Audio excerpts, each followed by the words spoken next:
family? What's going on? It's Yvette Carnell coming to you every Monday and Wednesday at 9 p.m. Eastern Standard Time. We have a lot to talk about today in terms of, what happened in Charlottesville. It's kind of somber, but it's going to be kind of empowering, and it's going to be kind of what you can do. And it's going to be, it's going to be a lot about, not getting led by cowards and all kind of stuff. But before we get to that, as always, you know what we do. We have some housekeeping to do. Now, part of our housekeeping is, you have to get yourself together. You have to get yourself in the mood for the show. And this is a deep show. So you are going to probably need some libations. Let's be honest now. Let's be honest.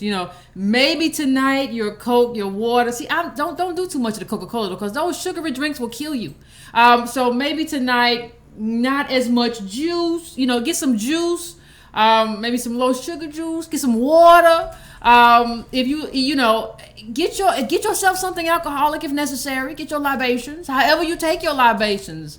Some people take their libations in a different form. However you take your libations, white wine, a little Henny, whatever you're going to get, go get that right now because we have a lot to talk about. And I don't want you leaving to go get it. So I want you to bring, if you're drinking that kind of libation, bring the bottle and the glass so you can refill at the screen. Don't be running away and you're going to drop your computer on the way to the kitchen because you're tipsy and you're going to blame me. Okay? So let's get that straight. Now, I want you to do, if you haven't watched the show before, I want you to subscribe. Please subscribe to the channel. Please hit the notifications button so you know when we're on live and you don't have to kind of wait for us. It'll just buzz your cell phone. You're like, oh, Yvette's on. Please do that for me. Please. And if you want to help us keep doing what we're doing here, you can go to breakingbrown.com. You can make a donation once a month. Cyclical, anywhere from $3, $5, $10, $15, $20. And if times get hard, you can suspend that for a while. It's not like I'm gonna be like, no, you can't cancel, you can't suspend that until you get your stuff. That's fine. You can also go to donatebrown.com and donate. Also, please go to subscribetobrown.com so I can get your email address in case something goes down on YouTube, Facebook, or whatever, and I can't have contact with you. I would hate to lose contact with everybody because of something happened. So please take care of that for me. I would appreciate it. Can you do it as a personal favor? And I send out links every week on Sunday. If you subscribe to the newsletter, that's also breakingbrown.com. You can go there and subscribe to the newsletter. It's $2 a month. So if you would like to receive the newsletter, it's every Sunday it goes out with links that I feel are important in terms of our political education, because you all know me. What I do here is about political education. That's my mission, is political education. And once we get political education, we can pivot and go in a different direction in terms of our activism. But we need to get some stuff down straight first.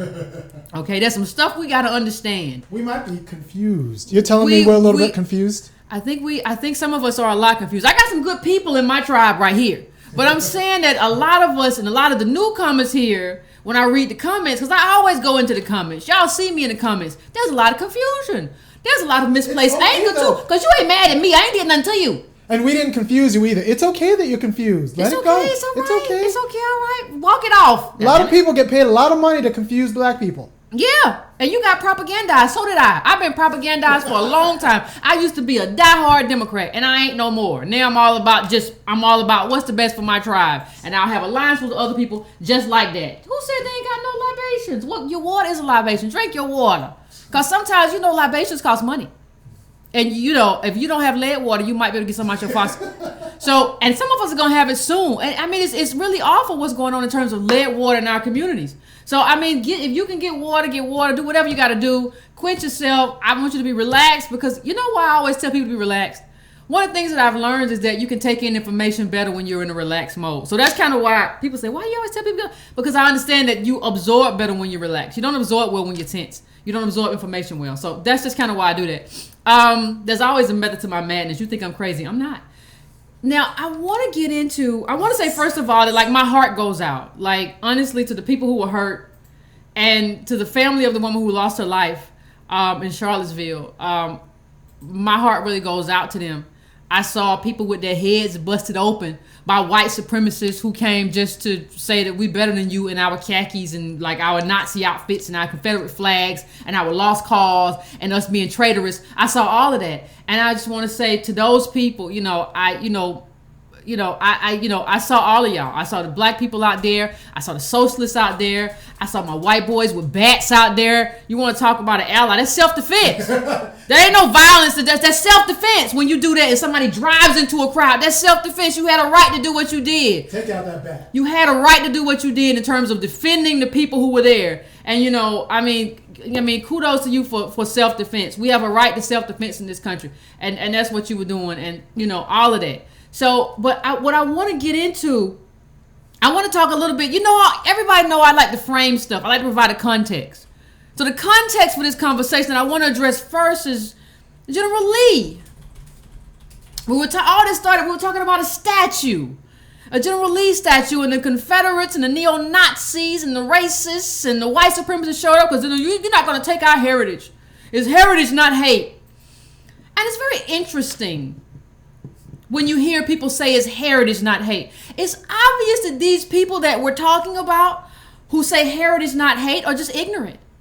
And they're ignorant in so many ways that we can't move forward as a country. They're very quick to call us as African Americans monkeys and all sorts of things. But you all are idiots. And I'm going to expose during this show a few things. We're going to talk about power and where this needs to go. But let's talk about who these people are. Let's talk about where they come from and what builds them. And one thing I want to say is that when you talk about General Lee, he was a slave owner. We're not talking just about the Confederacy. We're talking about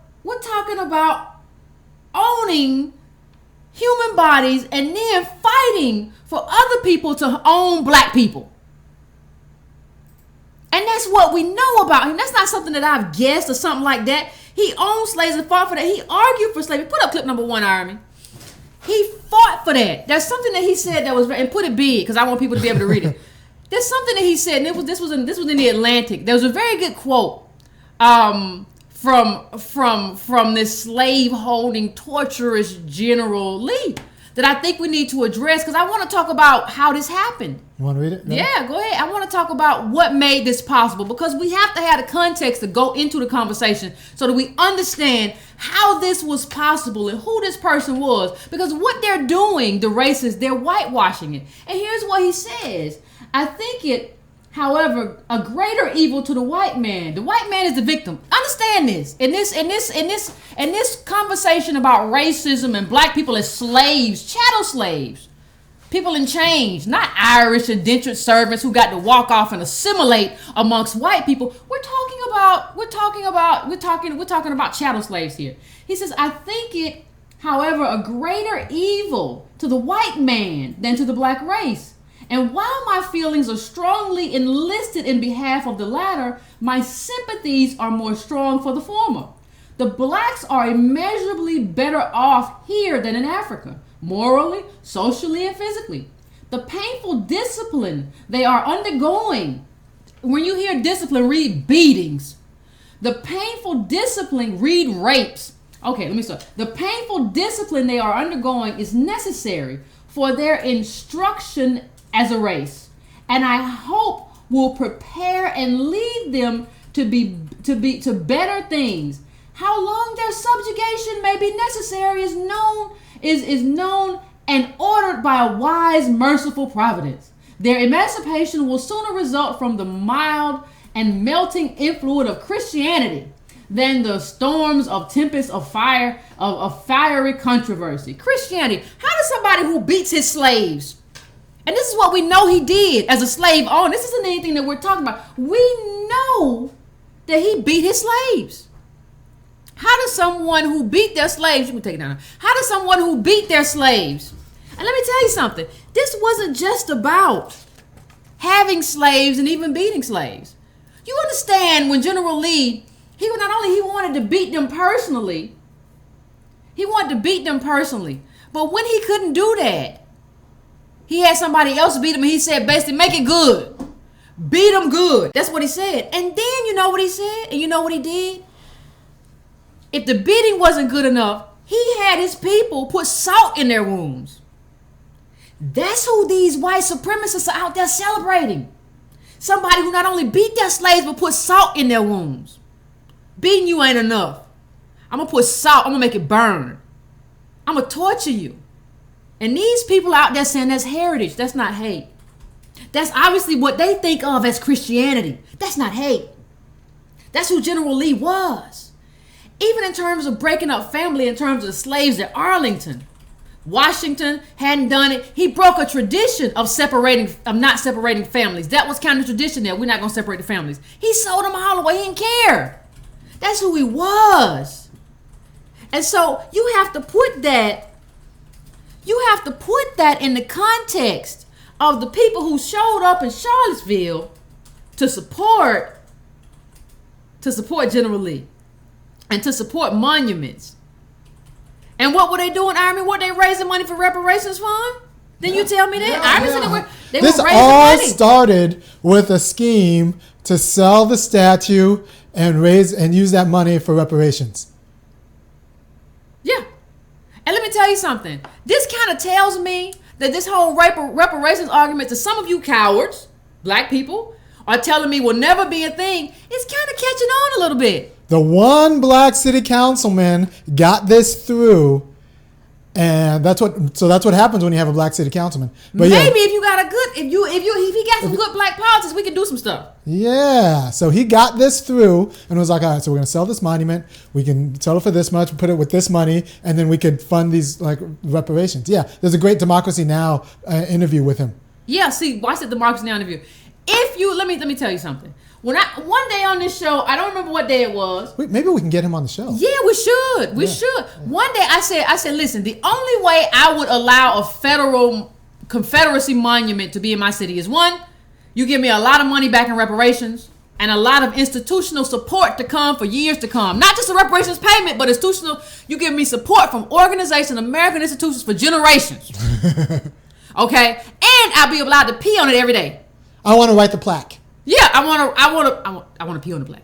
I want to write the plaque and then pee on it. You know, I was saying that in jest, but let's talk about the truth, because some of you people have come into the comments and said, well, I don't really care. I was just kidding around with my Breaking Brown family. Some of you folks have come into the comments, well, I don't care if they have a monument. Do you understand that monuments are intended to celebrate and exalt people who have done good things? They're meant to show people as heroes. The reason we have monuments is to show people as heroes. This group of people is a hero. This person did a lot for our country, for our people. They walked into bullets to save us and all this kind of stuff. That's what a hero is. These people are not heroes. Lee was not a hero. Nobody that fought for the Confederacy was a hero. Never. They were traitors to their country. That American flag that I wore that day, y'all remember that day I wore the American flag? Beat that Confederate flag. They were traitors, and they are still traitors. And they want to enslave African Americans. That's who they are. So what I'm trying to say is, Army said something very important. He said he would be in favor of having a KKK museum or something like that. That's fine. Or a segregation museum, sure. Yeah, because that's like a Holocaust museum. Yeah. You want to curate it? Yes. Army wants to curate the KKK museum. Yeah, I don't want any white people curating it. Let me curate. I'll curate that. That'll be an educational experience. And what did you say about the people? What did you say about we need something in that museum to show? Like the racists in every day who were horrible in town hall meetings. This is not just about the KKK. No, I want a room where we just replay clips of white people being awful in regular time. And we're talking about regular. We're talking about regular white people who you think this person seems nice, and then they talk for a little while during the town hall, and you're like, oh my God, they racist. That's what it was. These are not just the thing that people get logged into is that this is just the KKK. No, these are regular people who have these beliefs. All those people who showed up and were sympathizers with what happened with the neo-Nazis. These are regular people. This ain't nothing outstanding. Try to desegregate their neighborhood. You'll find out. They'll show you the truth of them. Yeah. It's all gonna come out. Oh, what? I don't know. I don't want that. I don't want that. I don't want them here. Oh, you want me to live around you and your people? Oh no. No. Oh, you want me to sacrifice some of my quality of life so African Americans can have a better life? Oh no. No, they get But mad. I'll say Trump is bad. some of these town hall meetings, white people like their white life. Like, and they don't want to give it up. And that's the lie that we've always been told. Like, you can have everything you want as white people, and we can all still have something. No, you got to give something up. And y'all ain't not enough. Like, we saw some good white people out there fighting the good fight against the Nazis. Nobody has ever said there's not good white people doing the damn thing. We've never said that. The problem is, it's not enough of y'all. If there was enough of y'all, we would be through with this already. We would be done. We would be over this. So the thing we don't realize is that because we built this country, and I'm going to go into how we built it in a minute, but because we built this country, we should not just be equal. See, we've had this whole equality conversation. Like, we should be equal to everybody. We shouldn't be on the bottom. No, we should have more. Just a little bit. I want a lot. Like, there's no way an African American person shouldn't be worth at least $700,000. Why? We built this country. You should be able to tell people. They be like, "Where'd you get your money from?" Well, my tribe built this country with free labor. So, or 60% of my tribe built this country with free labor, and I used that to invest in a business, and now I'm okay. We should be having those conversations. Instead, you build a country with free labor, and you on the bottom. Where they do that at? America. But I still will not say people that this is not my country. Like, well, Yvette, why you say it's your country? Because my ancestors built it. How can I say this is not my country? I can say my country is treating me like garbage, but it's still mine. I'm not going to run away nowhere. I'm not going to go nowhere and be nowhere else. For what? I might visit another country, but I can't stay here. I got a job to do there. I'm not going to run. Like, cutting and running is not my thing. What's wrong with y'all? And let me just say, it took us so long to get an African American history museum. How is that? The biggest thing that's happened in this country is slavery. That just screwed a whole group of people. And I'm not saying anything negative about Native Americans. Right. I'm not saying anything negative about that. But y'all fought and y'all lost. That's just what happened. I'm not giving any value judgment to anything. That's what happened. The people who built this country with slave labor, for the most part, were African Americans. Okay? I think you all fought a valiant fight. But the people who built this country with slave labor were African Americans. And there is something that we deserve. And we don't just deserve to be equal. We should have something more. And that's something they won't tell you. They just want to say, well, you just want to be equal, right? Yeah, I just want the same thing as, no. This is not like Irishmen who came here and were able to assimilate because they white and changed their last names. Most slaves, and we had light, bright, almost white. But most slave descendants were not that. Most slave descendants didn't have that. You could look at them and tell. And even light, bright, almost white, you had some other people.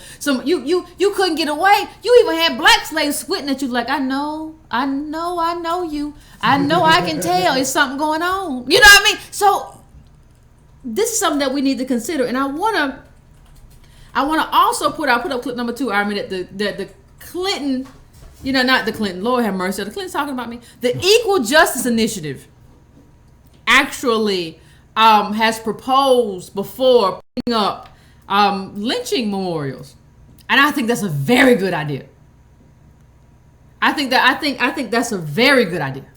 I think putting up lynching memorials, instead of being reminded of some racist who fought for a lost cause, I think we should all be reminded of the lynchings of black people for stuff they didn't do.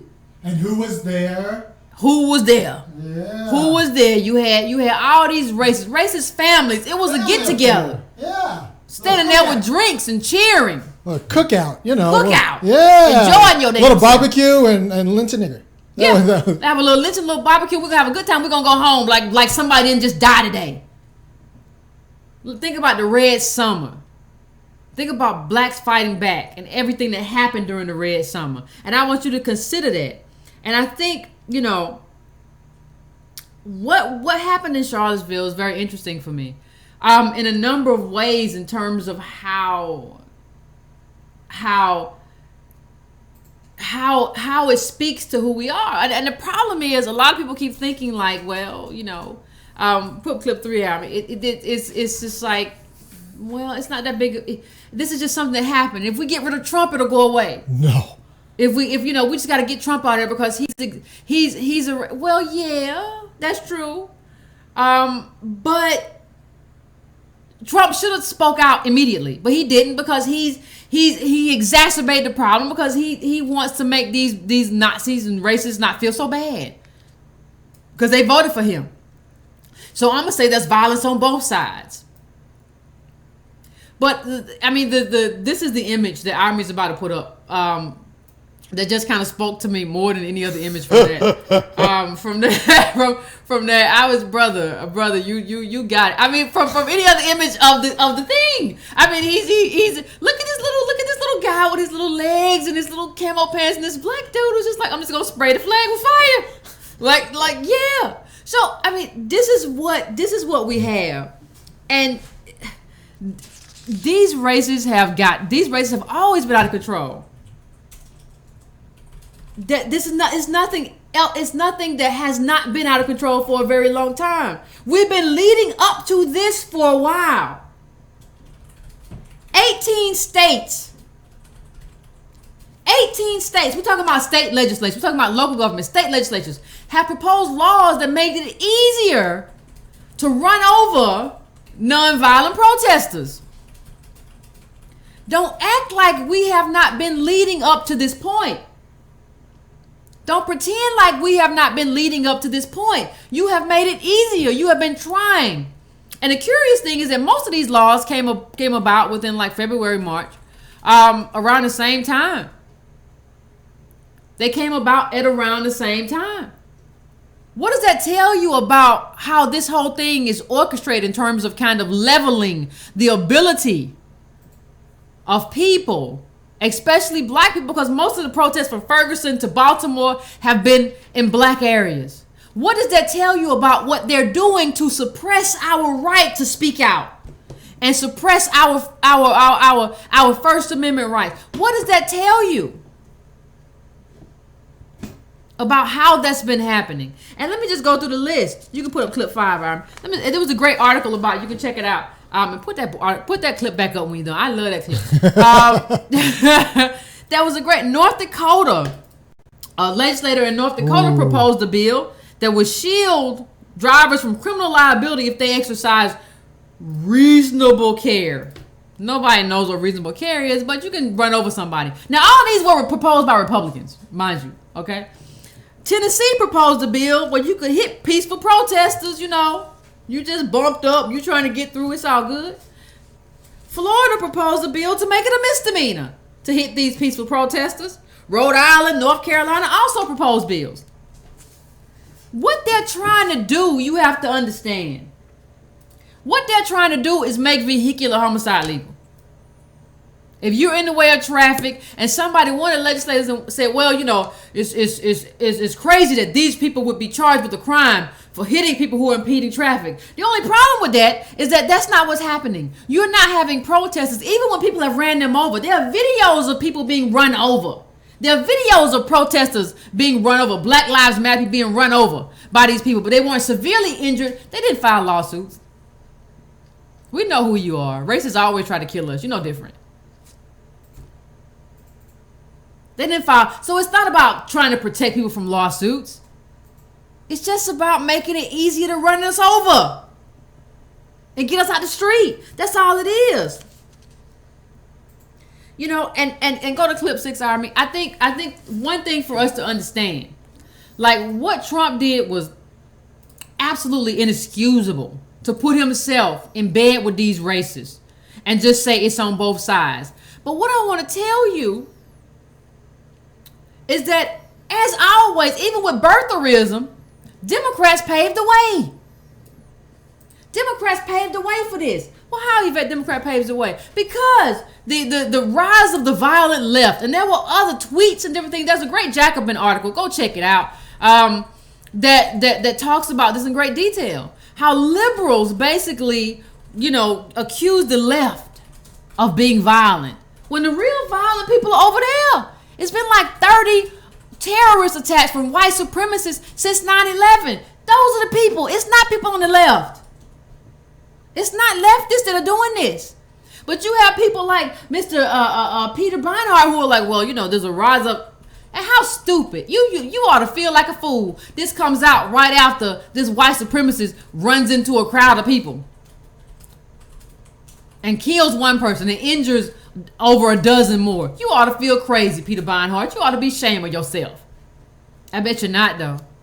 So what I'm trying to say, is that you have to look at what's happening here.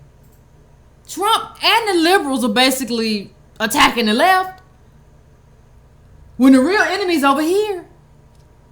And even in terms of what we talked about in terms of states attacking protesters, Oregon put forth the bill that said you can't even decide that you want to protest, because if they decide you're a part of a riot, you can't go to state schools anymore.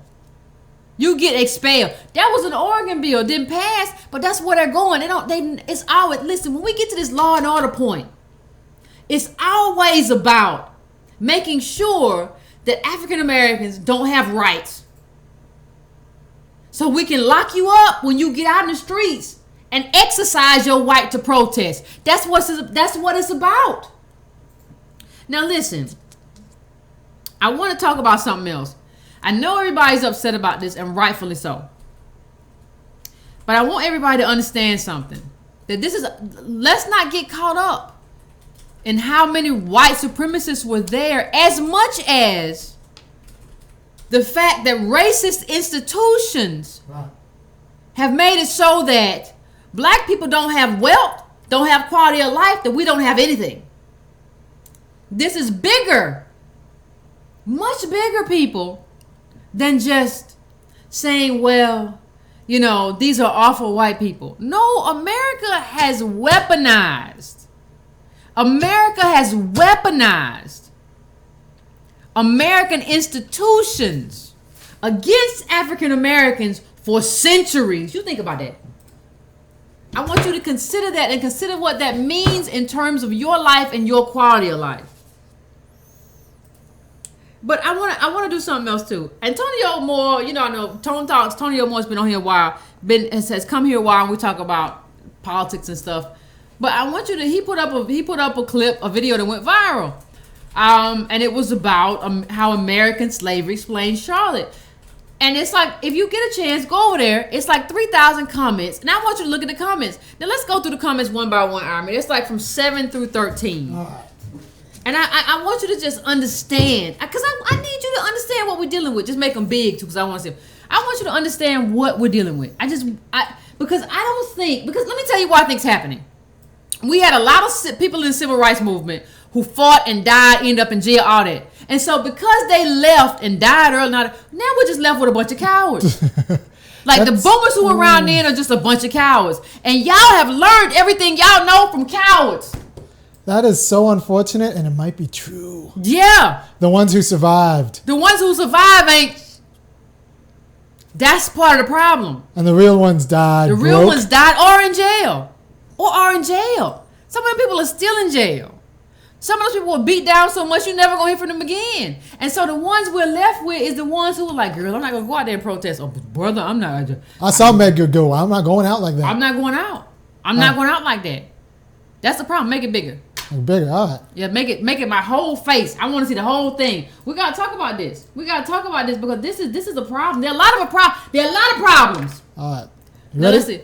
It's just racist on top of racist on top of racist. If you go to his page, stop talking about the past. Go to school, go to work, right there, do something for yourself. You want something for nothing, just lazy, and blame others for your failure. Blacks killing blacks, that's the problem. You lazy, and you people, listen, these people, just go to them one by one, just go through them all. These people are just idiots. Like, these racists are just idiots. They don't read, they don't know anything. They don't know anything. They survived. Like, yeah, they just survived. And it's like, you didn't do nothing. Black people work harder than you. Do you not understand that? These are people who work, we come from people who work for free. We work for close to free. We get paid less. And you talking, we don't want to do, you don't know anything. You don't read. You're a moron. But that's who it is. And these people that we see, they're actually, I don't know what to tell you. They're actually your HR manager. They're the manager where you work. You can put them up. You just keep putting them up. Right. They're the managers where you work. The people who tell you don't have soft skills. Yeah, that people who tell you, well, you just don't have what we're looking for. Financial literacy. That's. Yeah, you don't have it. Like, we were looking for something and it's not you. I put it up. And you look at that, and it's just like at the same time, 20% of blacks and the freedmen also were own African slaves. Let me tell you something about owning African slaves, the African American. Can we talk about that? You still couldn't, like, let's not talk about how many of those African Americans who own slaves own their family or bought their family back. But let's talk about this as well. You could never, as an African American who owned African slaves, leverage that with white people back then. You couldn't do it. You could not use that to be J.P. Morgan. You could not use that to become Andrew Carnegie, because racism was still racism. Show me how many multimillionaires or billionaires we have today that extend all the way back from when black people had slaves. I can show you a bunch of white ones, but show me one. Show me one black one, because they didn't have any social capital. So if they did that, that might have done it. That might have survived. Oh, there's a podcast that I put up once before. That I sent off in the newsletter, which was this black lady who was good at her stuff, and like white people just took it from her eventually. That's what happens half the time. Like you were not able to use that money, even as a black slaveholder, to be what white people became and amass the wealth that white people own. These people are stupid. I got a question. Where do you think the Harris's money? Madam C.J. Walker. Where do you think her money went? Where that? I want where the nickels at? And who's gonna work with her? Like, it's not like, you gotta understand, if you have money, you have to have webs around you. People say, well, I don't need no money, but if I got money. No, you need to have people around you who help you do stuff with the money. And those people have to be those people have to be millionaires too, just like you. And they have to have expertise. And you don't have that as a black millionaire. Do you think her people are still taking care? Ooh. No, hey, Breaking Brown, there's no web. Like, I call it the wealth web. There's no wealth web for African Americans, because if you got money, African American, you're the only one. So you can't go and talk to this person, do that with this person, do that with this person. The only thing that other millionaires want to do is take your money from you. They're not interested in doing business with you. You don't have a web to help support you. You don't have that wealth web that they have. You don't have the social capital that they have. And that makes a difference in terms of what you're trying to do, because you're trying to level that money somewhere, right? You're trying to move in a different area and do money here, and move it and make some money here. You're trying to stick and move. But you have to have people around you who are helping you and supporting you, and you make money and I make money. You're not gonna find a lot of people who are willing to do that for African Americans, because they know we don't have people with money, so we don't know a lot of stuff. So the best thing I can do is just take your money, and that's what happens to us. So put that next one up all the way up. I can't see it. Someone said there's no old black money. No. Well, there is, but it runs out. Yeah, because it ain't real money. You got like $800,000. You're like, well, that's old black money. No, not when these other people are making it hand over fit, like boom, boom, boom, hand over foot, like, boom, boom, boom, boom, boom, boom. No, it's not money then. Let me see that. See these. Make it big. Yeah, make it big. Just keep them coming, because I want to just hit on all of them and just show people how stupid you are. Oh, SC, you know what that means. Slavery happened long before anybody living today was even alive, moron. You want to talk about slavery, then talk about sex traffickers or a sweatshop. Shit that happened over 100 years ago. He got 2 brain cells and they both fighting. You got 2 brain cells and they both fight. Put up that slavery chart. I think it's clip 14. People were being lynched until last week. Clip 14. People still, I mean, come on. These people just lie. And the problem I have. Put it up? Yeah, put it up. So we've been free in that little green, that itty bitty little green. And we ain't even free. We ain't free. free. John Crawford got shot for having a toy gun in a place where you can't have a real gun. That's what he got shot for. Yeah. We ain't even free. That's not what but freedom this is looks the only like. time. That's why free has quotes. Because we ain't even free in this time. We still got all kind of stuff, from mass incarceration, discrimination. We got all kinds of stuff going on. Unemployment. Our wealth numbers is jacked up. 51 years of freedom. The people gonna say, well, I thought we was free. We were still enslaved in the 1940s. Go look up convict leasing if you don't know any better. And then, honestly, a lot of black people are still scared to disagree with white people in public, which means we ain't free. We ain't free. Like, if you're scared, don't give me that junk. Like, why y'all so scared of these people who say, well, you've been free for a long time? Give me a break. Give me a break with these people and keep putting them up. Keep putting them up. I think it's three. It's like 9, 10, 11, 12. Just keep putting them up back to back to back. Just keep putting the stupid races up back to back to back. This is all from Antonio's page. You can find all the stupid races over there. It's a smorgasbord of stupid races over there. It's just annoying. These people, and these are people I'll never. He said I'll never apologize for something I had no part in. That's another moron. I really don't give a F. I lived in the projects. Don't nobody care. That's because your parents were degenerates. Got my ASS kicked by blacks for being Latin and white and kicked plenty of ass of colors, races, survive. I just want to live and let live. Listen. I don't care. That's like saying I don't care because I didn't do it is like somebody feeding you a bunch of cookies that came from like slavery. That's slavery built the cookies and the cookies sustain you. That's how you maintain your life. Well, I wasn't around when they made the cookies. You still live off the cookies though. The cookies are what you eat to sustain yourself. And you said white Latino, which means you look white. So you can walk into any room and look like a white person, and they don't know whether or not you poor. When black people walk into a room, they know you probably ain't got no money because black people ain't got no money. We don't know it, but they do.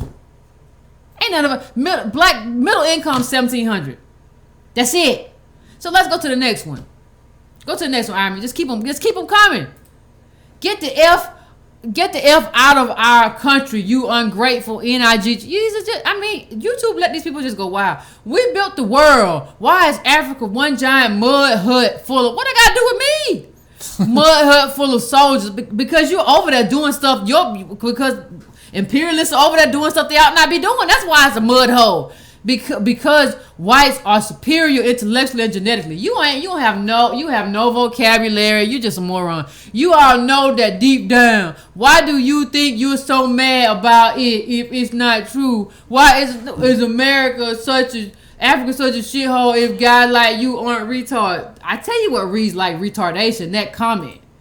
I tell you what, at least you can capitalize where you want to capitalize it. Bless your heart, because you're not well. I mean, but this is who they are. This is who they are. Like, just like think about it. Just calling you the N-word off the top. Like, not even like intellectually agreeing with Antonio or anything. Just like off the top. That's who they are. They're like this is when you talk about savages. That's a savage comment. Just like you must be intellectually deficient because you want what's owed to you. Something must be wrong with you. You must have some problems. And let me just. You want to be made whole. And for the people who cannot. For the people who cannot understand a couple of things, I know some of you who are watching this who are racist need me to slow down so you can catch up. So I'm going to slow down. Bear with me. Get your notepad, little racist who's trolling my comments. Take your time. Okay? I know you slow. You went to bad schools. Okay, it's all right. Let me slow this down for you. The National Housing Act of 1934 denied mortgages to blacks. But let's go to the next one. I mean, isn't that? But it was like, did you get to 9, 10? I think so. Hold on. 10, 11. Go some more of the comments. I want to get some more of these because there's so much stupidity in this. We have to pay attention. The stupidity of racism is stuff even if we don't want to, we have to pay attention. We don't have no choice. We have to pay attention to this kind of stupidity. Yeah, I think we've gone. Let's it was like 8 of them. Okay. Yeah, go up here. You go up. Go to clip number 4, 3, 4 like that. We'd like it 4. Yeah. I just want to. No, not that one.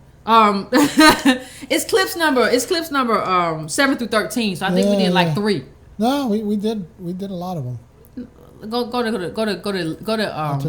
All right. Yeah, let's look at this. Oh, okay. Let's look at this one, people. Let's look at it. It's a lot of them. I mean, it's a lot of people doing. It's a lot of people doing a lot of stuff. Put them up big. I know. I'm coming. Put them up big. We gotta talk about these people because these people are crazy, and they come from schools where they talk about slave masters were good. Remember we talked about Texas and Louisiana before. But they also this is the guy you interview with. That's how white capital works. Yeah, you gonna interview with him, and he's gonna interview you. He's gonna say, "Oh, our company is diverse." Oh, you ready? He gonna kick you out. I'm always ready. He's got an African working for him though. Now go ahead. He said, "I myself ain't paying shite. My ancestors came to America in 1880, so I have no part in this. Yes, I am beige, and an American, but I still ain't paying shite to nobody. Get a effing job and do what I did. Work to make your game in this country just like, see, they can't even write. Just like the majority of people who I know have done. There ain't no free shite. You get that. There ain't no free shite. Listen. These people are so retarded. Let me tell you something.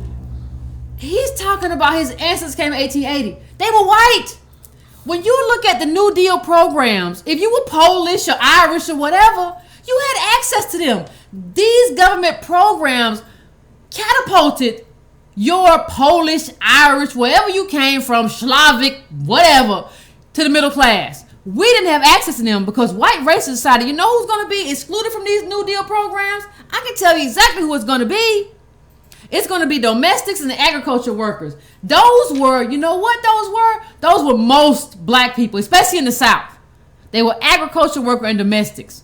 And they were the ones, so we got left out of that. So this idiot doesn't even know American history. And he's talking though. These people who don't understand American history are always talking. They don't get it. Put up 12, Iron. Put up 12. Always talking. Always loud and wrong. Telling us to get out. You don't know enough about American history to be here. What are you here for? You don't know anything. You don't understand anything. You're just basic. And this is the last one out show. But just basic idiocy. But the problem is no one, if you're white, nobody ever tells you that you're stupid. Nobody ever says that. And this is part of the problem that we have to deal with as African Americans, deal with people who don't know anything.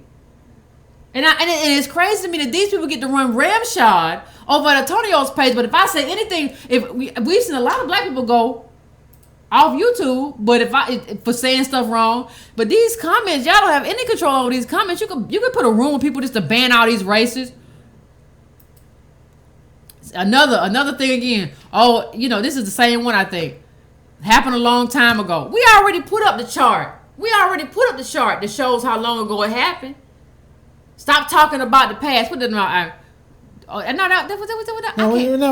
We ran through them. Okay, so listen, people. Let me tell you something. The problem that African Americans have is that all of American institutions were weaponized against African Americans for centuries. And those same institutions still exist, and they've just been moving money out of our community and into. So you talk about the end of slavery, that's nothing. If it were just the end of slavery, we might have had something. Yep. But no, it was terrorism. And slavery was the whole thing. Yeah. People don't understand. Slavery was the whole thing. America would be, you talk about Africa, America would be Africa if it wasn't for slavery. Truth. If it wasn't for our ancestors working for free, America would be like some of the poorest countries in Africa. Why? You ain't got nobody. Do you know what I could do with 10 slaves? Woo! I mean, and I don't even have it like they had it. They had it with no laws, no rules, do what you want, nobody cares about these black people. Do you know what I could do with 10 white people I'm just telling you. Do you know what I could do with one person who I can manage to do whatever I want to do? And they can't do nothing about it from dusk till dawn. Do you know the kind of legacy you could build with that? Do you know the kind of wealth? And I can't even build the kind of wealth in 2017 that they built way back then when they could do anything. And they got all the power. Because what that meant, that's how they became presidents. How many slave-owning presidents we got? That's how, and even when we don't have a slave-owning president, that president has a list of slave owners because they got all the money, because they got what? People who work for them for free. Okay? This, there's a great, put up the Half Has Never Been Told flip of that book. The Half Has Never Been Told was a if you haven't picked up that book, you should pick it up. I don't know what clip it is. But you should pick it up. It's funny, I have a copy of this too. I didn't know you should pick this. You should pick this book up because it reveals something very interesting about slavery and capitalism and how this country was built. And part of what it reveals is it's not just about cotton or working or picking stuff. Slavery was a part of how commerce and credit and stock market, all of that stuff was done. Slavery was a part of that. Slavery was embedded in that. And one thing that he talked about, and that if you don't check out the African American book the New Books Network. They interview new authors of books about everything. And one of the things that they interview people about is in terms of African American books. That's how I find out what new books I want to read. I listen to the interviews and I say, well, I think I might want to pick that up. So check out the New Books Network, African American history, and Edward E. Baptist, who the author of this book, did an interview there. And the one thing that and check out that podcast. You can download the podcast. And one of the things that he said that just struck me was that slave owners decided that they needed more money to buy new slaves. So they created a stock, or like a derivative, that they could sell to other people and sell to other entrepreneurs, because slave owners were entrepreneurs. Y'all love entrepreneurship, right? And they could sell to other people who bought the stock. And they would use that money created off the slaves that they had to get more money to invest in buying more slaves. And that's what they did. Slavery built everything in this country. We're not just talking about commodities in terms of cotton and everything else. That's huge. But we're talking about stock market. We're talking about Wall Street. We're talking about all that. Slaves built that. Anybody who tells you that they didn't is a liar. Okay? And that's what happened. And so when you look at that, that's how they finance themselves. And these entrepreneurs, you buy a slave for $1,000 and all that stuff, like $200,000. And slaves, you create like slave bonds. Slave bonds is what you create. You have a bond built on slavery, and you can trade that. And they used that in such a way that was so important and was so pivotal into this country and to the growth of this country. This country would be nothing without slavery. And it is absolutely atrocious that the people who came from slaves have nothing, when the people who built it, we built it and we have nothing. The only people who have something are the ones who oppressed us. We should be sitting around with cigars instead of trying to be equal. We have had too much talk about equality. No, I should have more than you because my people did more than you. Stop telling me about what your Irish grandpappy did. I don't care. It's not the same, because he can go change his name and become white. Most slaves could not do that. And even a lot of people who were light, bright, almost white were doing stuff in favor of not just passing, but passing so I can go to the KKK meeting and feed stuff back to my people. It's only now that we got these people who are like, well, I'm biracial. I don't know. We can do whatever we are. We can just be everything. That's some new stuff. Well, people don't claim their blackness. That's not the way we used to be. So, and also you got to listen, there's a racial hierarchy. There's been a lot written about how a lot of white poor people didn't want to do work because it was considered slave work. They didn't want to do it. So I don't even know how we get to this point, but I want to say, before I close out and we go to the phones, I want to say one thing else. There's been a big trick played on us. And it's partly our fault. We allowed it to happen. But there's been a big trick played on African Americans. Supreme Court, what is he? Just a justice, a chief court? I can't remember. John Roberts, Chief Justice, said, this is huge. When he wrote the majority opinion for gutting the Voting Rights Act of 1965, that ain't even a long time ago. He said, we're a different country. And a different country needs different laws. And we can't have these laws no more. When you look at Charlotte, tell me how this is a different country. When you look at all the data I've shown you, showing that the unemployment rate for blacks is still the same, still double that of whites. The wealth gap is abysmal. We got 1,700, they got over like 110,000, their middle family, our middle family. When you look at that, tell me how John Roberts got to a place where he could say some garbage like that. You got to understand that the target of the KKK was always black political power. Yep. It started to get rid of the Freedmen's Bill, and every time we got a little bit up, it came back. That's why they got Medgar. Yep. That's why they got, let's do that. That's why they got, it's always been black political power. Don't let them organize for black political power. Put up that clip. I think I got a clip over there already. Where he talks about our country has changed. Trump? Nah, go up. He says it says Robert somewhere in the clip. He says our country has changed. And the thing is, if you're black, if you're African American in this country, you know that our country has not changed. Right, clip 15, right there, you see it? Yeah. There's not another clip. Okay, that's not another clip in there. I didn't. Let me see if I. He said something in addition that I want to see if I can find. But he talked about how our country had changed, and I mean, we all know better.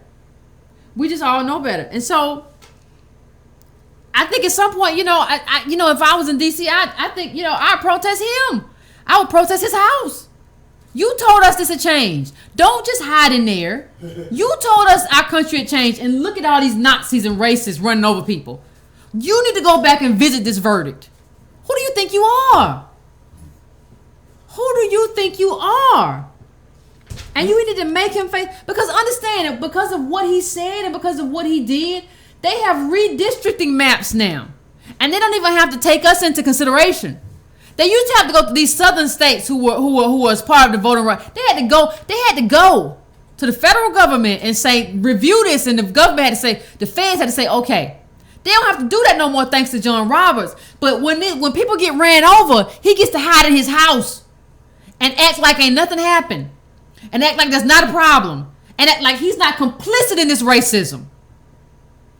And act like he didn't do this. You did this because you said, well, we changed. And there was no data that John Roberts used to support that. He just said some stuff. But that's what you can do when you John Roberts and you come from that kind of family. You get that. You can just say whatever you want to say and it's meaningless. Okay? So that's my thing in terms of him. We let people get away with too much. It's a lot of people who get away with way too much in this country in terms of African Americans. And part of that is because a lot of us want to be apolitical. We don't want to do political stuff. We don't like doing political stuff. Don't talk about politics, right? You don't want to talk about politics because you're a coward. No. But the minute something happens to you, you got a problem. Well, let me tell you what happened to my cousin. Let me tell you what happened to my uncle. No. I don't want to hear about that because you're apolitical. We are living off the struggle of black people that came before us, and we're too much of a coward to struggle. What does that say about you? But that was always the plan of it. That was always the plan. Like, white terrorism, I said it before, I think the South won the political war. Because the political war was to keep black people scared of demanding power. And now, all these apolitical people that's what they are. They're scared of demanding power. They don't want to, that's like they're scared of making demands. And that means the Klan works. That was their job, and that's what they did. We don't make demands anymore. African American life ain't got no place for people who scared. I don't know who told y'all that this whole fight was going to be easy. I don't know who told y'all that this whole fight forward was going to be comfortable. You come from slaves. How you think it's going to be comfortable for you? For me? For anybody? How you think it's going to be comfortable? It was never intended to be comfortable. There is a value in this struggle. There is a value, but only if you fight. There's no value if you put your head down. There's no value if you run off to another country and say, I'm just not coming back. There's no value. You have to ask yourself, who are you? Are you a soldier? Or are you just a beach boy or a beach girl? Ask yourself who you are. Ask yourself the value that you're going to find in this situation. Ask yourself. What are you going to do? Who are you going to be? I want you to ask yourself, who are you going to be in this moment? In this moment, with all this racism and all this hatred and people spewing the N-word and saying stuff that don't make sense, who are you going to be in this moment? None of us know how long this moment's going to last. So I don't know why you're getting caught up on it. One little artery could mess up and you be gone anyway. We don't know. Who are you going to be? Who do you decide in terms of yourself? Who are you going to be? Nobody's answered that question for me. And that's a question, if you call in, that's a question I want people to answer. Who are you going to be? There is some value to struggle.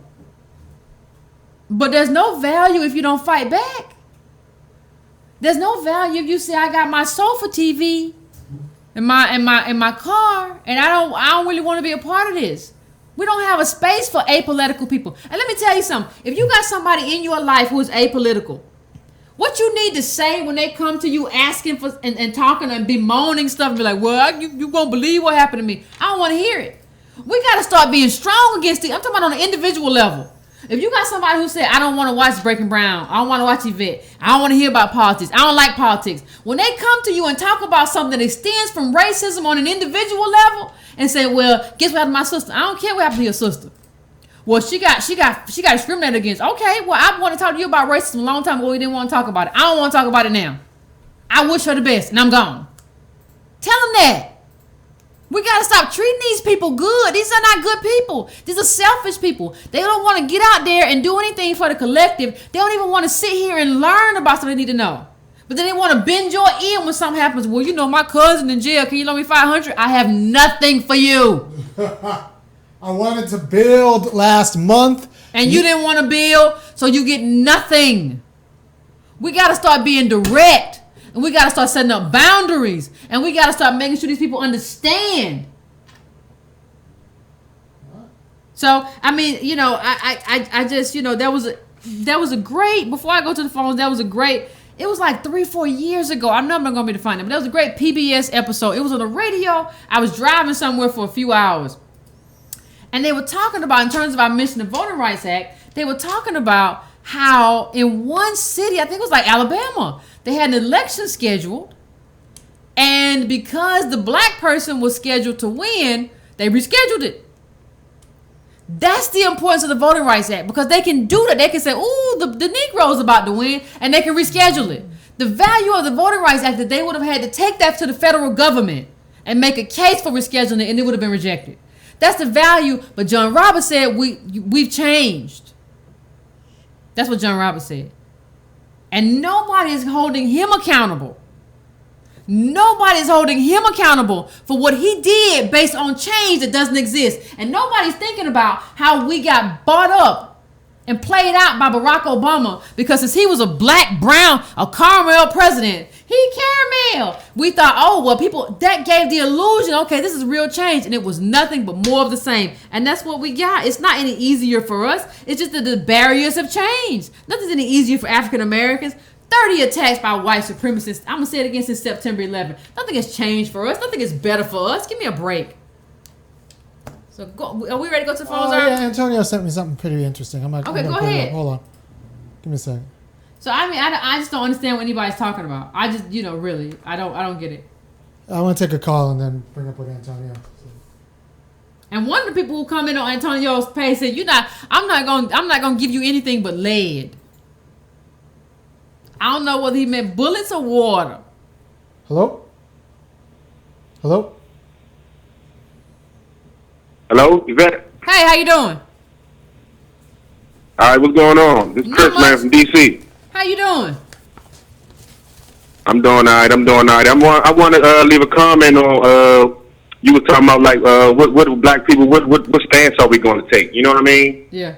I want to say I think like black people, we have a fight in us, but we got that fight or flight instinct, right?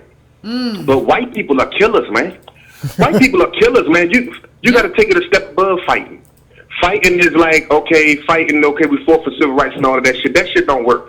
It's time for action, bro. It's time for action. Now, if niggas ain't ready for action, then you gonna keep fighting, and they gonna kill you. You gonna fight, they gonna kill you. You gonna get hung. You gonna get killed in the streets, and then and you're gonna lose. Basically, you're just gonna keep losing. Hey, I want to say something else too. It's a new commercial, right? It's a new commercial out. It's got it's like a black family, a couple black families, and a black woman, and they're like they just scared as shit. It's like scared. They scared in the commercial. Like it's like the new fear thing is can you make it home safe? You know, it's like they pushing this fear thing on us and our women. It's like it's crazy. Like, but you can't be scared. You gotta turn that shit into fire. You gotta turn that fear into fire. You know what I mean? And if you ain't ready to die for this shit and kill for this shit, fuck dying for it. You gotta be ready to kill for it. You know what I mean? So I just want to get that in there right there, man. We got the fight or flight instinct, but sometimes if the enemy is not wanting to fight us, we won't fight him. You see what I'm saying? We won't fight him. He's killing. You know what I'm saying? We're not. We gotta.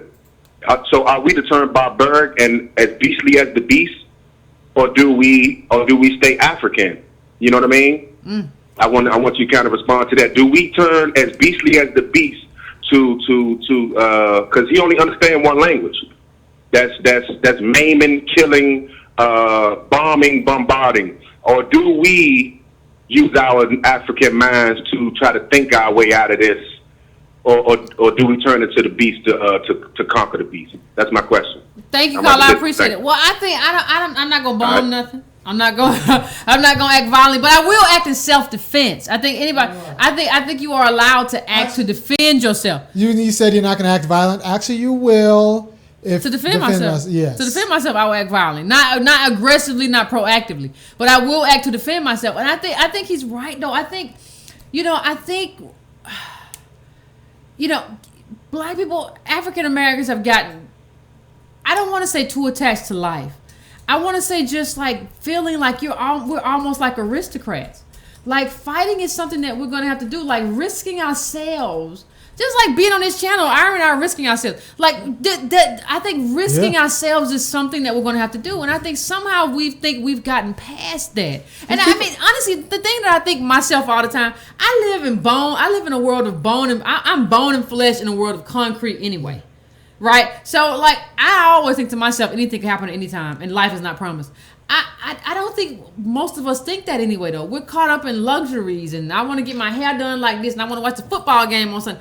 You're not at that space to do that yet, though, because we don't have what we need to have. You're not at that space to be that person right now. So you have to get your mindset in a different space in terms of what you have to do and your tactics in terms of fighting for. If you want your kids to be something, a lot of y'all got kids. You ain't doing nothing to make sure that their stuff is right. There are a lot of people fought before us to make sure that we were better. We ain't what we need to be. But you gotta be out there. You can't just be apolitical and watch football or Real Housewives or whatever and think that everything's gonna be okay. You're abdicating your responsibility. What you gonna say, Aaron? Oh yeah, I was just thinking. I was thinking about my job prospects after doing this show. Me too. We ain't got no job. Like, we're all in now. Either I'm living with a black middle class, or I'm like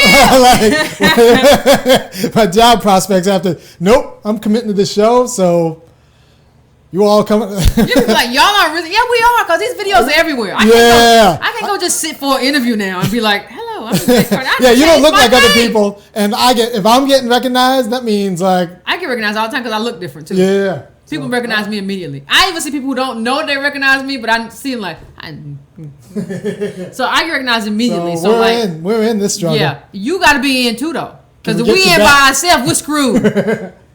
You just made a bad damn decision.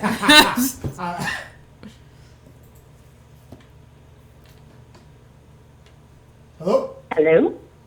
Hey, how you doing? Where you calling from? Hi. I'm calling from Chicago. This is China Fox. Hey. Hey, China, what's going on? Just wanted to say hey to the Breaking Brown family. Hey to my rebels that have joined in.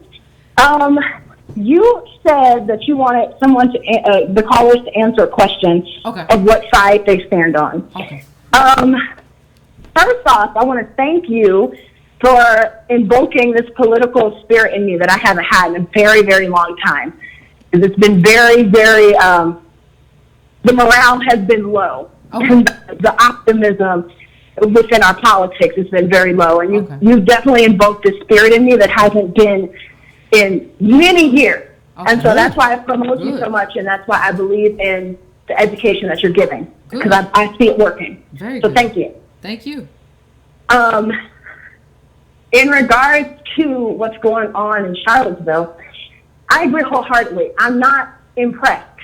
The side that I stand on is a proactive side and not a reactionary side.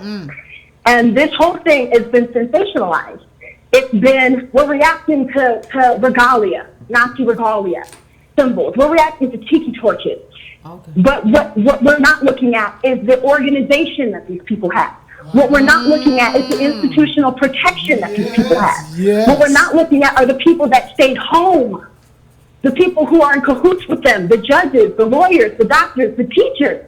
Yeah. We're not looking at how the police are reacting to how they are so-called protesting when really they're rioting, and they're getting the utmost protection.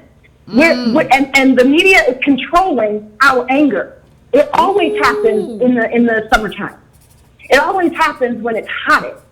And they're controlling what we care about and how we care about it. Because tomorrow, when it's dispersed and everything goes back to normal, we're going to think that we live in a post-racial society. And just what you said, I'm sorry if I'm talking too much, but just what you said before, they're making it seem as if we don't live in a racist society because white folks aren't saying the N-word. Because they're against Nazis. Because they're against the sensationalism. And the more that we think that a word, a symbol, a T-shirt, a flag is what racism actually is, the more danger that we're in. Because we're not looking at the actual institutions that perpetuate the power behind the people wielding those flags. That's it. Thank you, John. I appreciate you, girl. Thanks you for calling in. I'll be clear. I think, honestly, racism, if you're scared of telling white people what's up in any part of your life, if you're scared of telling white people what's up, or you know anybody who's scared of telling white people what's up. I know a lot of people who are scared. Well, you can't say that about white people. You know, you got to be gentle. You got to have soft skills. You know, we live in a racist society when nobody's talking about those protesters' soft skills.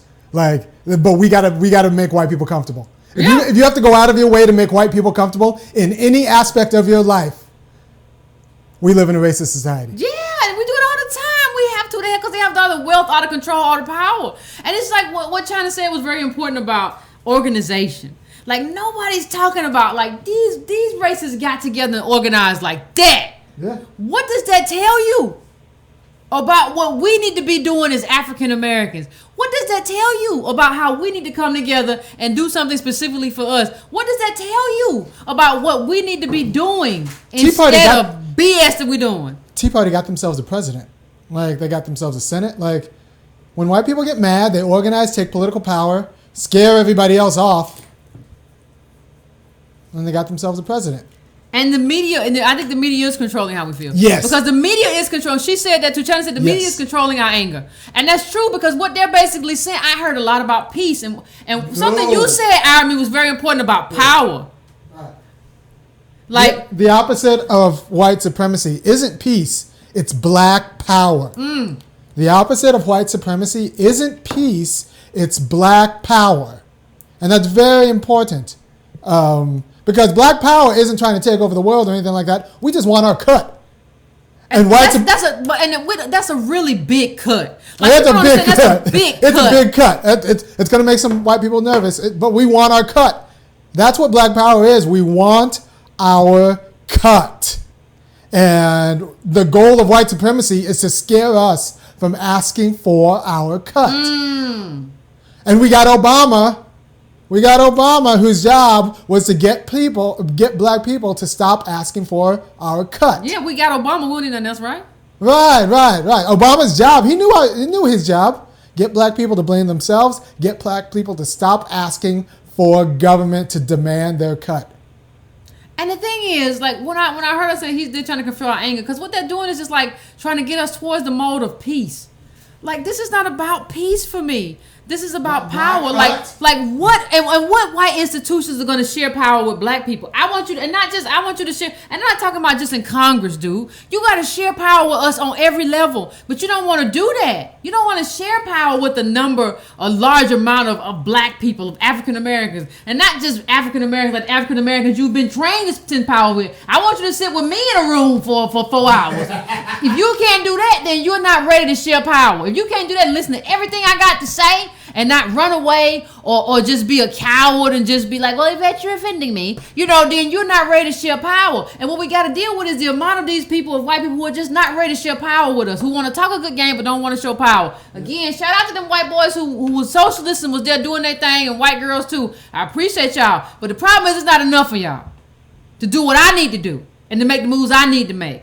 So the onus is on y'all to kind of create more of you, carbon copies, because that's what needs to happen in order for me to be okay. And I have a right to be angry. James Baldwin told me I had a right to be angry. I had a right to be enraged, and I'm gonna be enraged because what is happening to me and my family, my ancestors, that's some bull, and that's happened. And not only is it happening, you ain't trying to make it right. Like, you're not even teaching your kids the right things. Like, so much of what happens, it's just garbage. So. And we're going to the next call, but yeah, great call, China. Appreciate it.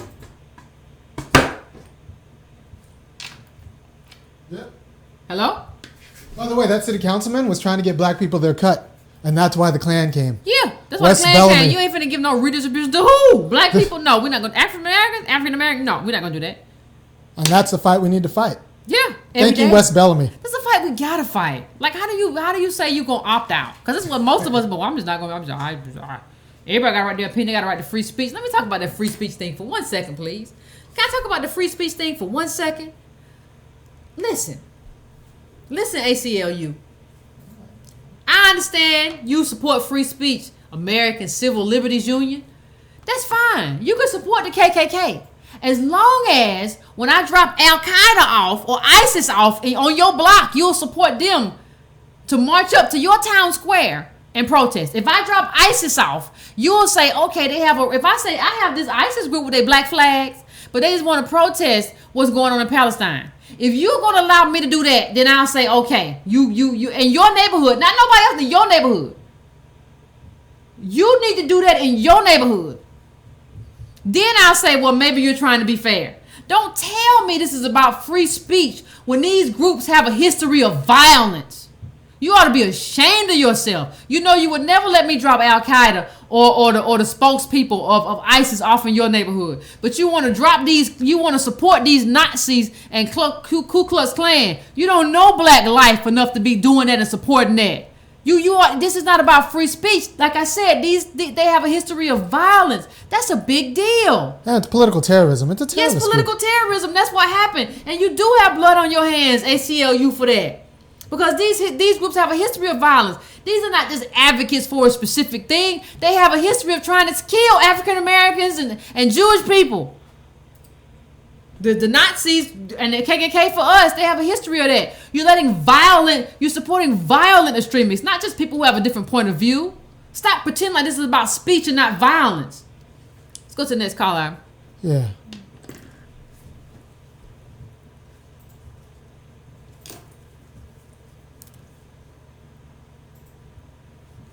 You on? Caller? Hello? Hey, what's going on? Thank you for taking my call. Where you calling from? This is my name is I'm from Dallas, Texas. Oh, good.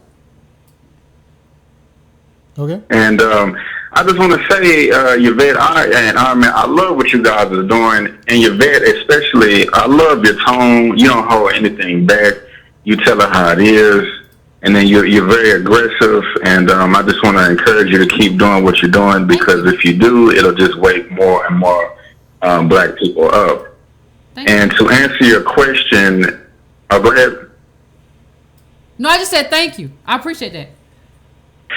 Oh yeah, and something that to answer your question, something I'm trying to do is I'm just trying to be an organizer in my community.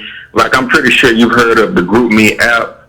A lot of me and my friends from college, it's about 30 of us in that. We're concentrating on one social media outlet for black, defense, politics, and money, and inviting all of our black friends per page per week. We just gonna keep doing that. And I also just wanted to throw the idea out there is, how do you feel about as many black YouTubers getting their YouTube account signed up with a black bank? Because, y'all do get a little money from that. And if we watch your content, that money is automatically circulating in our community. Just an idea. I just wanted to throw it out there. Thank you, Carl. And, just keep doing what you're doing. Thank you, Carl. I appreciate that. Let me just tell you something. Can I be honest? It's a little bit of money. It really. I mean, like if YouTubers get together, like it's not even like before demonetization. No. Like it's not even listen, there's really a lot of these black banks, and I'm not trying to destroy anybody. They're just like processing centers. They not like a lot of them don't even give loans because they don't have enough money. Like the problem is we don't have the wealth from what we did. We don't have the wealth from our labor. That's our problem. Like, so we don't have it to compete with Citibank. Like, you got to look at the amount of money. Like, you see black banks with like 100 million or whatever, and you have white banks with billions. That's not anything. Yeah. And we don't. And the same thing is happening with YouTube. Like, you know, all those famous black YouTube people you're thinking of right now. Like, if you put them all together, they make as much as like a dentist. Yeah, it's not no money. Yeah, no, like a dentist, and maybe like.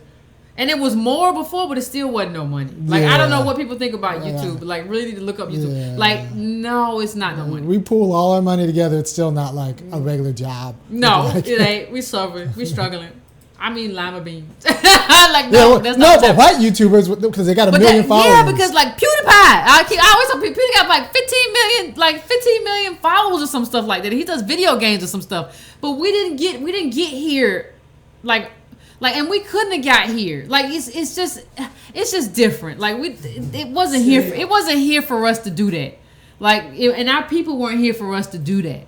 And make the money when the money was really here. The money ain't really here no more, but it wasn't here for us when the money was really here.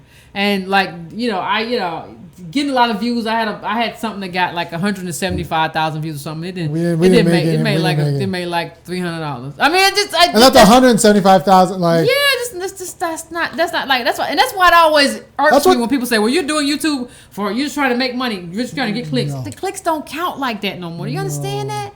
No. And by the way, $300, like some people make that an hour. It's not like nobody's going to buy a house off of that. Nobody's going to get rich off of that. I can't buy nothing off of that. You know, so I think people don't understand what a sacrifice it is to be like a YouTuber. Unless you PewDiePie, or unless you're a YouTuber who doing a whole bunch of other stuff. It's just extra income, but that's not where I'm at. Yeah. So all right, so Antonio gave us this clip, and he's been pressing me to get it on. It says black men who are used as modern day slaves, abused and raped at Archer D. Dozier Reform School, want compensations and reparations. Yeah. Yeah. People who say slavery was a long time ago. Like, actually, no. At Arthur G. I remember they dug up the bodies, didn't they? At that school, and they found these people had been buried wrong. Like, they had been buried there, like these black boys. It was a black boys' school, right? And they had been buried there after they had been abused and broken. And this wasn't like no century ago or nothing like this. Like, this is something that happened, like, fairly recently. I remember them digging up those bodies, like those abused black boys. So yeah. They would trot them off there. I mean, it's atrocious. Like, look up that Dozier School. It is one of the most atrocious things. Look it up and check it out. And people say slavery was a long time ago. Yeah, and it's not. Like, this is what's been happening to us since we got here. It's hard to get wealth when you're, build wealth if you're in that situation. Yeah, I agree. So let's go to the next call and see what they. Hello? Let's talk about this thing in Charlottesville. Hello? Caller? They gone. What's up, Yvette? How you doing? Where you calling from? Calling from Virginia. Oh! Talk to me. Look, I want my phone smashing up here, Yvette. Come on, man. You're on. Are you there? I'm here. What you say? So I'm trying to find out why my phone is messing up. I have no idea. Bad connection. Can you hear me better? I can hear you better now. Yeah, go ahead. Okay. I hear you talking about the timing and what you've been going through on Facebook. My name is Otis. I'm always tagging you in every one of your streams on Otis? YouTube. And I've watched everything from the African students to some of the dumbest black children I've ever met from Morgan State and everywhere else. They're supposed to be educated. When they tell me they don't care about monuments, you touched on it in the earlier part of the program, I can't stand people that have formal education that don't know the meaning of the word. I tell them there's a place for relics of the past that have been misappropriated and put in the public square. If I tell you that, don't wander on my page and explain to me while I'm too old because I got gray in my hair. You dumbass, I grew up when they used to teach you what the meaning of words were. I learned more in the first 6 years of my education in all black schools than I did the rest of the time I spent in the Air Force at 2 years at the University of Arizona. But I'm going to say this to you, and I don't really care about some of the people that are on YouTube. These people that are on there trying to talk, and every 2 minutes is a you know and a uh-huh, and everything is centered on them and their intersectionality, and somebody is too dark or too light. Don't talk to me if you're not a nappy-head black woman because you don't know me. If your whole world is about you and you're in the public, get the hell out the public square. Good for you. Move on, because you're just another John Lewis in the making. So, I'll leave it there. Thank you, Otis. Y'all better know the meaning of the words before y'all go and get business. Get Otis, you talk about you don't care about. Black people talk about the strangest stuff. You don't care about slavery. You don't care about monuments. You know, you don't know. The truth of the matter is, if you don't care, you don't know nothing. You don't know the importance of these things. You don't know that the reason you struggling right now is because slavery happened and everything that happened after slavery happened, because your people didn't mean nothing. They were just commodities. That's what happened. You don't understand that. And so you don't understand the definition of words, and that you just walk around annoying people like me and Otis because you don't know nothing. And that's part of the problem too. We need to know stuff.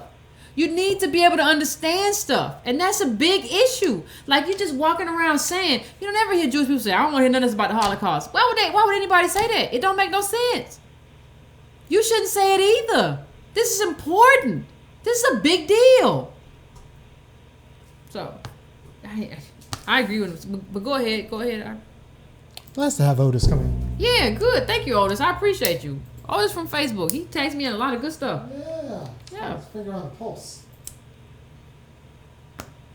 People just be acting up. Hello? Hello, caller? Oh, hello. Hey, where you calling from? What's your name? Where you calling from?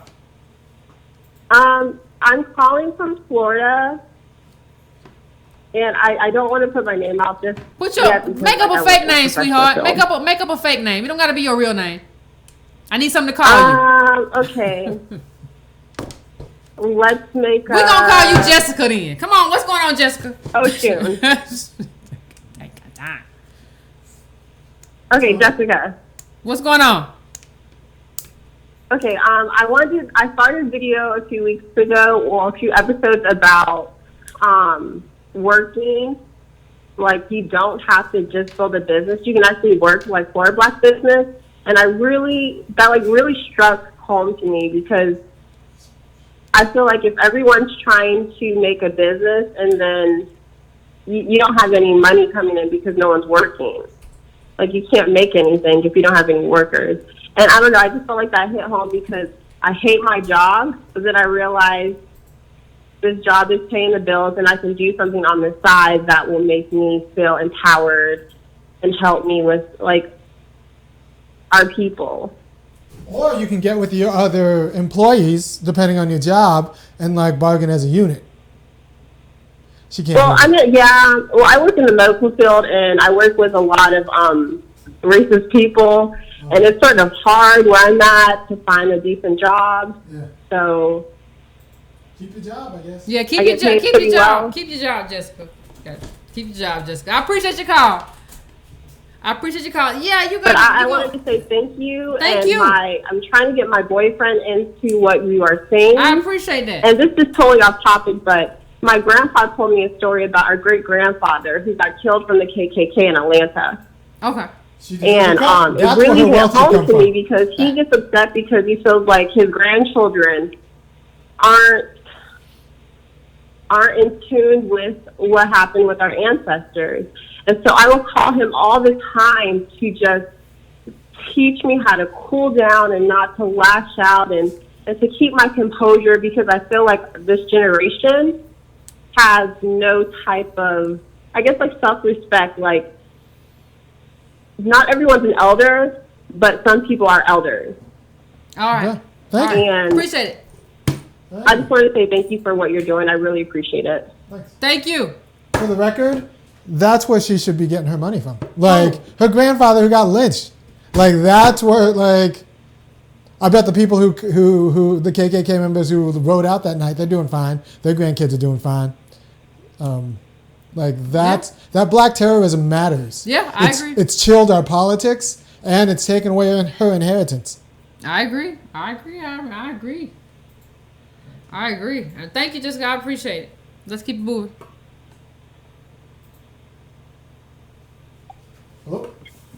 Hello? Hey, how you doing? Where you calling from? What's your name? My name is Bintu, and I am calling from Charlotte, North Carolina. I've actually had the pleasure of meeting you last year at the National Black Convention. Oh, very good. Yeah, you're pretty tall. So I wanted to say that I have a interesting background. My parents are actually immigrants, and I found out that my mother's side of the family were descendants of slaves. And, you know, growing up here in America, I was born here, even though my parents are from Gambia. I've always supported African Americans. I am a ally, as you would call it. That's good. I support your page. I 100% agree that y'all deserve reparations for what happened here in America. I even try to educate my coworkers about it, about the history here, because I work in a place where it's dominantly African Americans. Some of them are willing to listen, and some of them, I had one conversation with one, and he was saying that the NFL changed the lives of African black men, and I was like, no. The black community, and I was like, no. Prisons changed the lives of the black community in America. Prison did that. Cold, but true. I said, let's think about that for a second. I mean, the irony of it. I work for the sheriff county in Charlotte, and it breaks my heart when I hear these young men coming in here. Their parents set them up for failure. They didn't teach them about the system here. They didn't teach them about, you being a passenger in the car, and you have a dime, and you don't even have money. Nobody in your family has money to bail you out. You're in jail for the whole weekend, and we have a white male who makes bond for murder, and he walks out. But yet you're in jail. Yeah. That's my reality. I've seen it full flesh, full the ugly face of it myself. I didn't understand it, but working there, and then my youngest sister, quote unquote, being woke, I started reading books. And then I started listening to you, and now I'm starting to see the bigger picture of it. This is much worse than I thought, than what I was educated. I was indoctrinated. Then I started reading books. Then I started understanding the history of slavery in America, and including the Caribbeans and all that. But y'all don't only just deserve reparations from the United States. You guys built up Europe too. Slavery built up Europe. African American, one slave was a stock to buy property in a country where they did not have slaves, but you were like a equity. I read that in an article, and I was like, wow. Yep. And it hit home for me even more because even though my father's African, he's from Africa, but he told me when I was a little girl, they took your family and they brought them here, And then we can get on about the history of that and whatnot. But when he told me that when I was a little girl, I was like, wow, there's something to look into to get this and that, I mean, not all of us, and even Africans who come to America and they have the nerve to stick their nose up. I said, first of all, it was the ancestors that made it where you even want to come here. So cut that out. Yeah. So you too, the hoodwink too. You need to know better. Thank you. And I tell them, and they get quiet. I have no problem. I had never been afraid to speak my mind. Sometimes it gets me in trouble. But I just wanted to speak that part, and I definitely ally. Thank you. I want to educate more people in in Charlotte here, black people especially, because we need to really truly understand the history of it, not just the but how it was built. Yeah. And about wealth. Yeah, you're right. Thank you, Carla. I appreciate that. That's what, now listen, all of y'all say, I heard all of y'all say, oh, Yvette's xenophobic, she hate immigrants. No, that's a good ally right there. Yeah. That's what a good ally looks like. If you want to know what a good ally looks like, come back to this channel and replay that call. That's what a good ally looks like. Somebody who's trying to educate their family, who's not just coming over here to extract and take opportunities from African Americans, but who's also telling their family, this is what it is. And you're not right by the way you think about African Americans. I'm going to set you straight about African Americans, even though I'm in this family. I'm not just gonna laugh and grin while you talk about the people who are African Americans who set it up for you to be here. I'm gonna tell you about yourself, even though I'm a part of this family. That's an ally. That's what allyship looks like. Allyship don't look like what y'all be talking about. So I appreciate that, caller. I appreciate that. I do appreciate it. I don't know why everybody say I'm so tall, but I appreciate it. 5'10" ain't that tall. God damn it. You want one more? Or Yeah, let's do one more. Let's do another call. Let's let somebody else do real quick. Hey, Yvette. Hey, what's going on? Hey, it's your girl Tanya from Dallas. Hey, Tom, what's going on? See, I ain't afraid to use my name. Yeah, you go ahead. You ain't scared at all. Yeah, first off, I'm going to go in on that part of what part of person I am. I'm in this game. Because let me tell you, like you said, for that poor unfortunate lady that had died in that incident, you're right, we need more allies like her. And more of them need to come out and fight against that injustice. That's right. And I don't see, and I'm just going to be real, how in the hell them folks is trying to fight to keep a statue from the losing side? They ain't even original. Red something.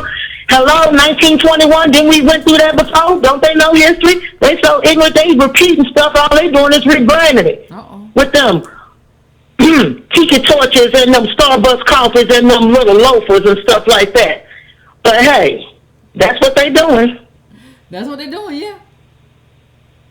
Yeah, but like I said, and for those others that don't want to get with the program, yeah, you don't want to know about politics until your bear or your boo gets shot up. Then you want the people who's politicking in the march for. Yes. Not me, so sorry. I can't feel that. Can't help you. I ain't a part of that battle. Nuh-uh. You can't be But I feel you on that note.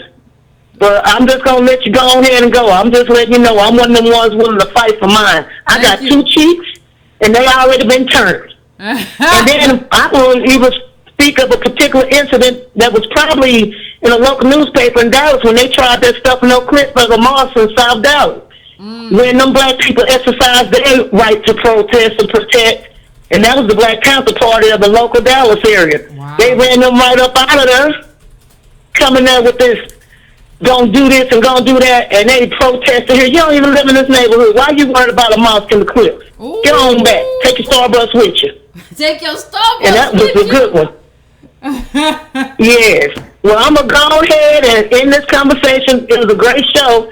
Totally enjoyed it. And no libations was harmed in the making of this talk. You guys have a good night. Oh, thank you. No libations was harmed. Thank you. I appreciate that. But you're right. You know she's right. You can't be apolitical in this game. You can't be apolitical. That's not the way this works. You fight white supremacy with black power. You fight. Say it again, Armin. You fight white supremacy with black power. You fight white supremacy with black power. And that's why we're talking about, we need to start having a conversation about power instead of peace. We can all pray that everything be peaceful and let everybody get it. But we don't have anything into this country until we have some power in this country. And we need to start organizing for power. With that said, I'm going to let y'all go for the evening. So, y'all, these things crazy. I want to thank everybody for coming through. Thank everybody that called. Again, if you're watching this, please subscribe. Please hit the notifications button so you get notifications. You can go to breakingbrown.com and make a contribution one time, or you can make it every month. You can also go to donatebrown.com. Also, if you can get the newsletter breakingbrown.com too. If you get a newsletter already, make sure you have editor at breakingbrown.com added to your contacts so that you get the newsletter. I know it went out to everybody who's on the newsletter list. And even a few who aren't, because even if you cancel, I'll let you get a few more because you donated.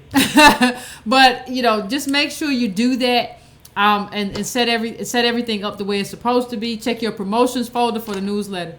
For this week, everybody, that's what we're dealing with. Leave your stuff in the comment because I really want to good night, everybody. I see people saying I want to hear what everybody had to say. I didn't get a chance to hear everything. I'll come to New Orleans. Who gonna invite me? I'll go anywhere. So I just want to thank everybody for being here tonight, and we got a lot to talk about with this Charlottesville, and it is what it is. But put your stuff in the comments, and I'll be in the comments too to address some of the stuff that's said. I appreciate you. All right.